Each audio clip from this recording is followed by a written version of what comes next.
Hello and welcome to my CoreJava series. If you're using already the builder pattern or you want to know how to do it and you need a tuned version of this builder pattern because you have to deal with complex trees of different types and you want to have one builder that is aware of every different type, stay tuned.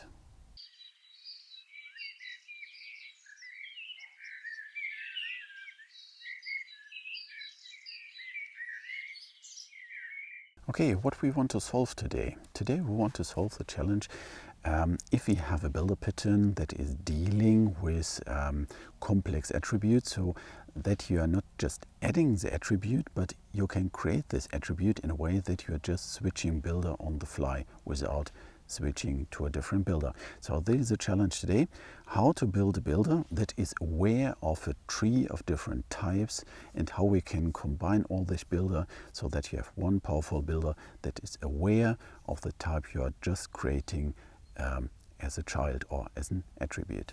Let's have a view on the core builder pattern before we start to modify it or tune it. So a builder pattern is a class that is responsible for creating an instance of a class and must be aware of the attributes that this class or this object needs so that you have a valid state of this object. We want to focus now on the core structure. It means you can generate with the IDE mostly the builder for a class. So what you're doing is you're selecting a class, you say to your IDE, please create a builder for this class, and then what's happening is that the builder that is created will have for every attribute inside the class you have as a base or you want to have the builder for, will have some method with the prefix with, for example. In the end, you will have the Fluent API to create this instance in a way that you are saying builder, create new instance with A, with B, with C, and in the end you are just calling the method build, and the return type is now the instance of the class that you want to create. So, talking about an example, if you want to create a car, we will have a car builder, and this car builder will have, for example, for the two attributes wheel list and engine, for example, the two methods builder or car builder, new instance, and then with engine and with wheels. And after this you can call the method build, and the return is a fully initialized instance of type car. The question is, what's the right place for the class, for the builder class itself? We have two choices. The first one is that we can just use the same package, and if we have a class car and we have the corresponding class car builder, then we are just putting them in the same package, and we have this combination based on the name. So we don't have this, they are not strongly coupled or tightly bound together, because if you're just refactoring the name of the class car, so giving it a different name, then we have to think about how to change, or that we have to change the name of the corresponding builder as well. So from class A and A builder to B, then we have to rename the A builder to B builder. So this must be done by us, so don't forget this one. And we, if you're moving this class to a different package, we have to think that we have to move this builder, this class builder as well. So if you have a class car, we have the corresponding class car builder. It's not refactoring safe in terms of the name, and it's not refactoring safe in terms of moving this class around. Another way that you can go is that you're using this builder class as inner static class of the class that you want to create. So in our case, it would be the class car would have an inner static class, and the naming could be just builder, generic builder, not car builder or whatever. So just the name builder. So you would have always the class dot builder. So a dot builder or car.builder as class name. This is easy because if you're refactoring the class name of the holding class, for example, the car will be renamed, then you don't have to think about the builder itself. Now the good thing is, if you're moving this class A around, you're automatically moving the builder class itself. But there is one thing that's maybe not convenient. So if you're dealing with these with tools that are based on reflection, or that mostly in the field of serialization, deserialization, persisting and all this stuff. So if you have the data classes and the builder class is inside, then sometimes these mapping tools are irritated, or they are not really aware of this is a different class that they don't want to include. So you have to make sure that this is not leading to some challenges during the time of operations or coding or mapping phase or whatever. So just have in mind that you must be that you must have the possibility to exclude these builder classes from follow-up actions like persisting, serializing, and so on. Okay, whatever place you're choosing for the builder, how to use this builder, and what are the things we want to tune or what we have to change. Let's talk about the example with the car. So for example, we have this car, and the car will have an attribute with of type engine, and engine will have some attributes. So what mostly will be done is that you're creating a builder for the car itself. So you have a car with engine, with wheels, and then you have a second builder called engine for the class engine, called engine builder, and then you have of type of whatever attributes you have. And how to use this one. So if you're using this one, what you're doing is you have to think, okay, I need the engine as input for the car builder. So you have to create first the engine. So engine builder with A, with B, and so on, build. Then you have this instance, you're holding this instance. The next thing is that you want to create the car. Then you say car builder, new instance with A, with B, with engine.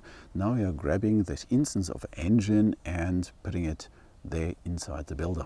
So that's one thing, but this is not very convenient. And a third thing I want to highlight is, let's assume this car will have 4 wheels, and we have this wheel list inside the car as an attribute. The builder will give you a method called addWheelList, and the input for this is a list of type wheels. What you're doing now is you're creating a wheel builder, then you're creating wheel 1, 2, 3, 4. You're adding this one inside an array list, and this array list, for example, you're adding into the builder. And this is not nice. So we have different semantic breaks here. First of all, we have to be aware in which order we have to build the instance so that we can use the builder. So we have to create first all child attributes, and then we can hold, or we have to hold this instance. This instance we have to use then for the builder itself from the class we want to create. And the second thing is, at the semantic break here at this point where I'm adding a list of wheels. So I have to use this builder for wheel 1, 2, 3, 4, holding all instance. Then I'm creating a list, I'm adding all this stuff, and then I'm using this list to use it with the car builder. And this is not nice. But what would be the first point we have to work on so that we can make everything working smooth together? Okay, what we saw is that we have the semantic break between the builders and using a list, and then this filled list as input for the next builder. So a good advice, if you want to looking for the potential of merging patterns or extracting generic stuff, is making things looking the same. We are creating a builder. So we have now a wheel list. Internally it's using a list, an instance of an array list or whatever list. And then we have this methods with addWheel. So now the wheel list builder would be wheel list builder, new instance, and then addWheel, build list or build. And now what we have is we have now a bunch of builders instead of a few builders and a data structure. So we have the car builder, the engine builder, the wheel list builder, the wheel builder, and now we can create it in a way that we are just dealing with builders now. And the next question is how we can start merging these different builders. If you want to have this type switching inside a builder instance, the first approach could be that you're doing it manually. And what what would be the goal, or what should you do? We spoke about this wheelless builder and then the method add wheel. So instead of getting this fully initialized instance of a wheel as an attribute, you would create inside this method add wheel now a wheel builder, and this would be the return type. So that's the first thing. So add wheel, return type is a wheel builder. Then inside the wheel builder, you must be aware of that you can use this builder independently, so a wheel builder, and you have the method build. But on the other side, how to map this one now to something that you're giving back the previous builder. So we have now this challenge that we have a parent builder and a child builder. And how to deal with this? So you must be aware of the instance that you are part of, and then you can combine this. So add wheel, you're creating this wheel builder, there's a return type. Inside the wheel builder, the method build is just giving back the wheel, and then you have a method like wheel to list or so, and then you're giving back the holding instance of this builder. So whatever you're choosing, this is not very nice, but you have this indirectness. So you must be aware of I'm part of another builder, and a builder is aware of I have a child.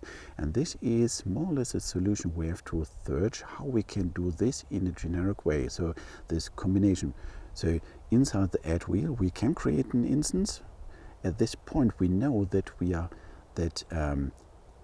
part of a builder. We could hold this instance, and during the method add wheel back to the list or add wheel to list, what we could do is we could give back the instance of the wheelless builder.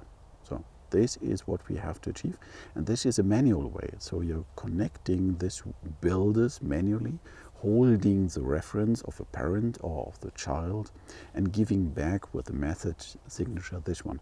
But the bad thing is you can't use the generator for the builders anymore, so you have to modify all this stuff, and we want to see how we can do it with a generic approach instead of building this manually. We have done it manually, and this is not nice, but if you're looking at the source code, you will see that there are some things you can use to make a generic implementation, and this generic implementation I want to call NestedBuilder. So this NestedBuilder, what challenge we have to solve? We have the question, is a parent setting his child, or is a child setting himself to the parent? And looking at this for a few minutes showed me that it's a better way to say to the child that the child will set itself to the parent. Why?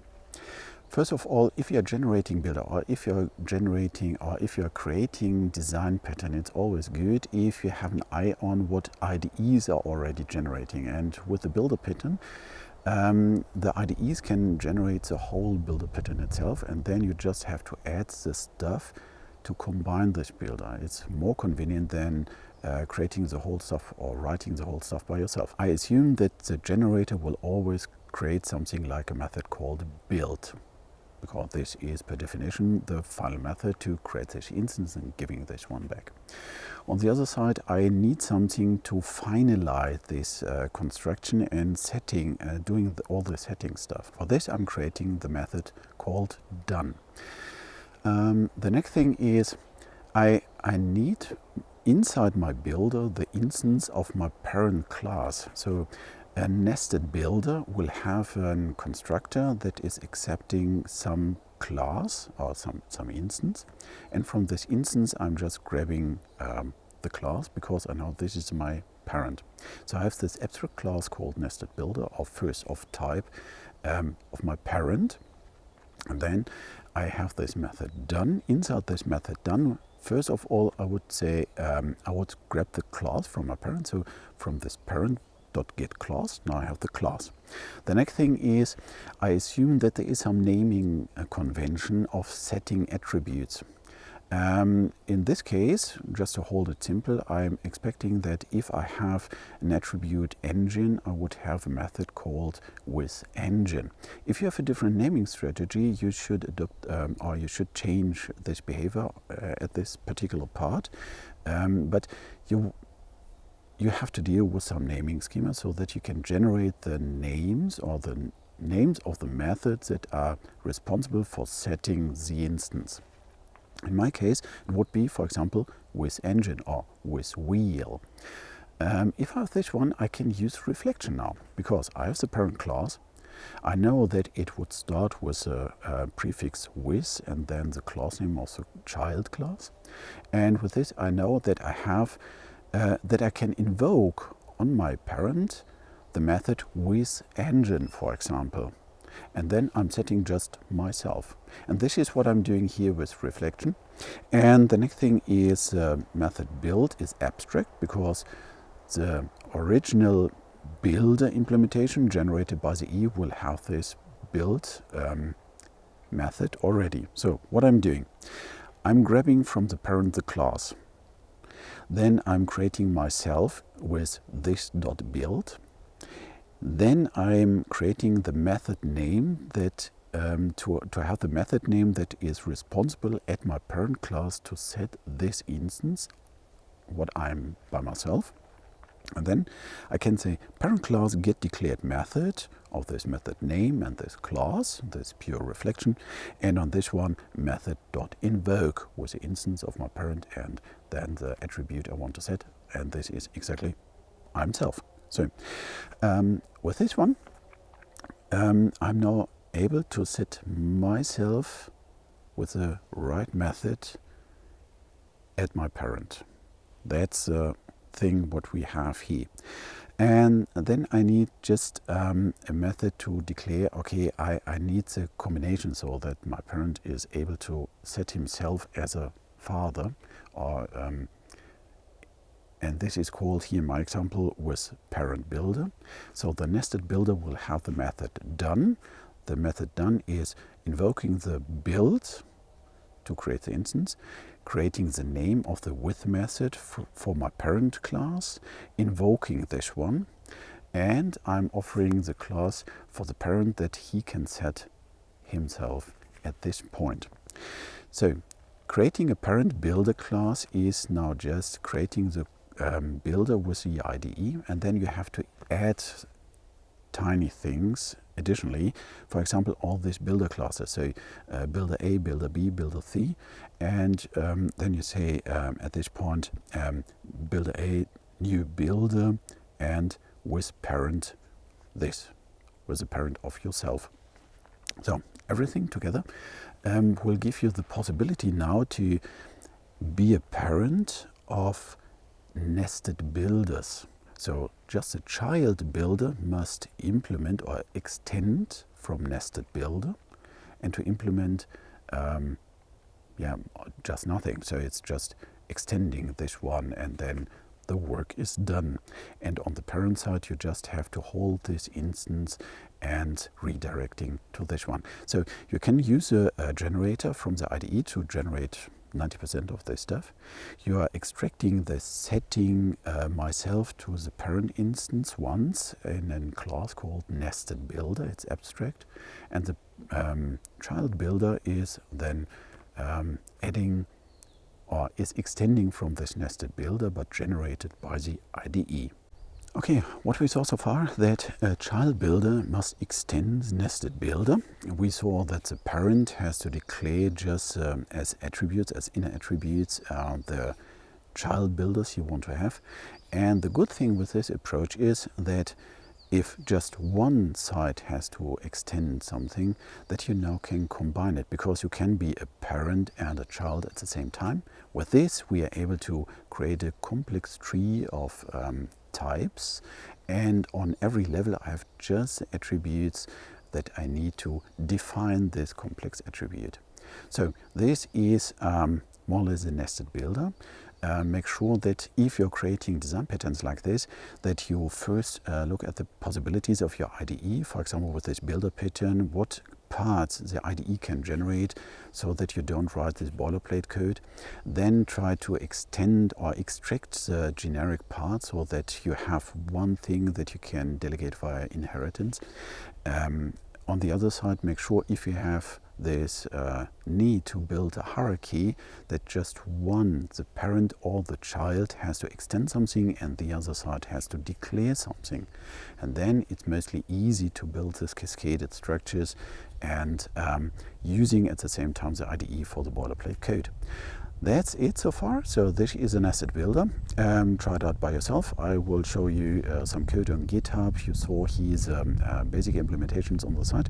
If you have more questions or some other ideas what design pattern I should try to combine or show how you can combine, just let me know in the comments. Ping me via Twitter, ping me via LinkedIn, and I would really appreciate if you would be my new subscriber, because then you would get always the news videos directly straight to you. So thanks for watching this one. I will now run a little bit around, making a coffee, enjoying the forest, and my day is done. And so far, stay safe and see you.